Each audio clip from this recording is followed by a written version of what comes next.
While the pandemic has exacerbated underlying mental health issues for many Americans, barriers to receiving mental health care has existed for many years, causing the workforce to continue to shrink. Over 8% of the population lives in a mental health professional shortage area. At the Johnson County Mental Health Center, the annual staff turnover rate was 27% in 2021. With an average 27.6 positions opening up at any given time during that year. This is why we decided to focus on developing strategies for building the future workforce of the Johnson County Mental Health Center. I'm Prabhav. And I'm Austin Lowe. The Johnson County Mental Health Center is a government organization that cares for those dealing with mental health issues and substance abuse. Their mission is to provide resources and services to help the youth and adults develop healthier habits. Our employer asked us to find a problem within the industry, so that is why we interviewed 4 directors of the divisions that they provide, as you can see on the board. While interviewing all 4 of these directors, we realized that they all had a common pain point of an ongoing workforce shortage. Due to COVID and the limited job market across the nation, it has been difficult to hire people into the mental health industry. So our question is, how can we bring more people to the mental health center?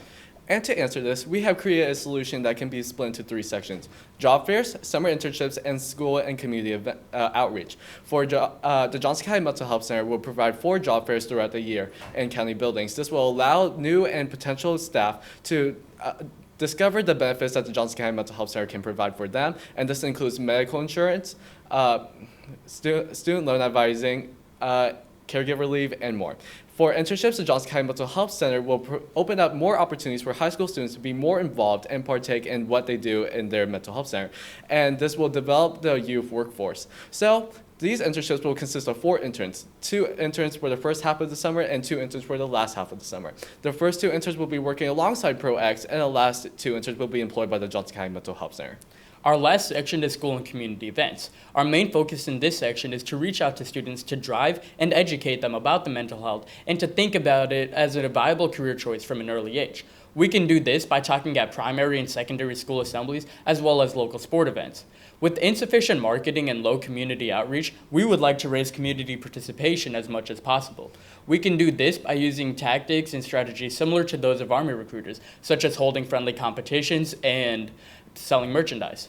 Our solution is considerably different from what the Johnson County Mental Health Center has done in the past. While involving more internships and job fairs, the Johnson County Mental Health Center can provide more of these in their future. Although the Mental Health Center does use Zero Reasons Why and the Suicide Prevention Coalition as its main groups for general community outreach to the public, it is neither heavily enforced nor leaned towards the youth. Our solution would be new and exciting for the Mental Health Center as it provides a new outlook and a different set of opportunities, not only to increase the workforce, but also to provide better care for their clients. We have split our budget of $6,500 into 3 sections: $2,500 for the internships provided by the Johnson County Mental Health Center, $3,000 for community outreach, and $1,000 for supplies. Our revenue streams will be coming from school sponsorships and selling merch during these community and school events.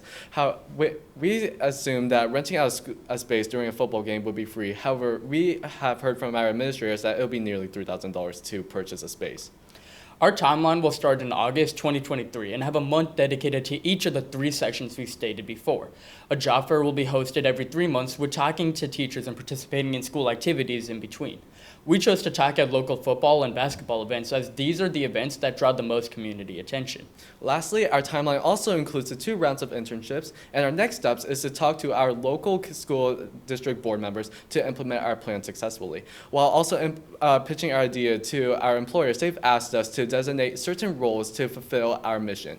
And that is why we have placed Shannon Bergs in charge of the job fairs and Tim DeWeese in charge of the summer internships. We will also be communicating to clubs and also school leaders, student leaders, to take initiative and implement our information to the school events.